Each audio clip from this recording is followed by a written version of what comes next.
Worship leader and songwriter Don Moen has written hundreds of beloved praise and worship songs and performed for millions all over the world. He has won numerous Dove Awards and helped launch the career of many popular Christian artists. Not bad for a guy who started his career writing jingles and playing keyboard for a gospel group. The fact that God has used me to be in front of literally millions of people, I would have never believed in a million years that I would do that, because I failed my speech class in college because I couldn't stand in front of 12 people and give a speech. Following college, he prayed God would use his music. I said, I don't want to ever write another song until it comes in power, praise, healing, and deliverance. And one night, I heard these words, open your Bible to Psalm 40, verse 3. I got up, went to my office, opened my Bible.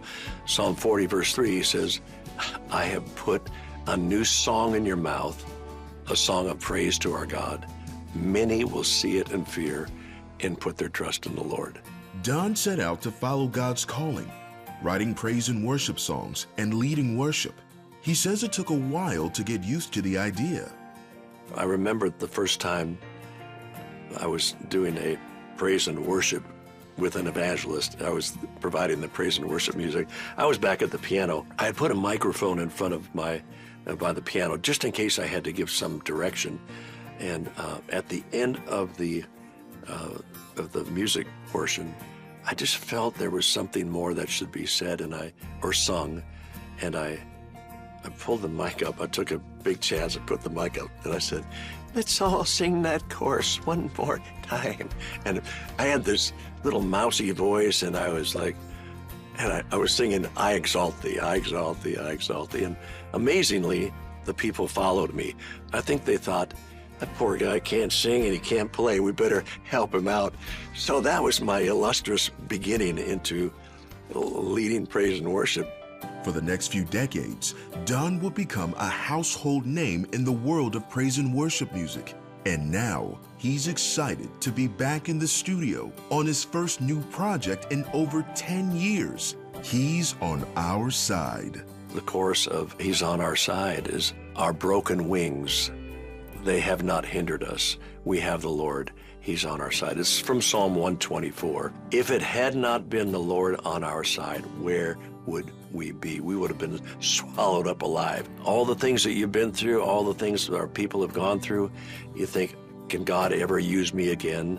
And the answer is yes, he can. You might have a broken wing, but they're not going to hinder you. We have the Lord. He's on our side. You will fly again. We have the Lord. He's on our side. When Jesus came to the disciples in the boat, they're in a storm. He's walking on the water, and they're thinking they're going to die. And Peter says, Lord, is it you? If it's you, tell me to come. So he said, come on. So Peter walked out on the water, and then he started looking at the wind and the waves, and he started to sink. And Jesus said, why did you doubt? So I'm thinking about the importance in these times of keeping our eyes focused on Jesus, because if you're focused on the news and all the stuff going on in the world, you're focusing on the wrong thing. That's the wind and the waves, and you're going to sink. Keep your eyes on him till the storm passes over. If I was walking with Jesus and the disciples, and he turns to me and said, hey, Don, would you just lead us in some worship? What would I say? What would I sing? That's how I started that one song. He's worthy. He is. Jesus, the name above all names. With heaven and earth we shout his praise. He's worthy. He's worthy. Don is grateful for the call God placed on his life and humbled by the millions who have embraced his music and leadership. When I look at the journey, I'm as amazed as anybody, and I love to tell people, if God can use me to do that, he can use anybody. Because I was not the guy that wanted to be on a stage doing all this stuff, but the Lord kind of pushed me out there. It's a platform God has given me that I would have never built by myself, but it's just something that God did. And I'm as amazed as anybody.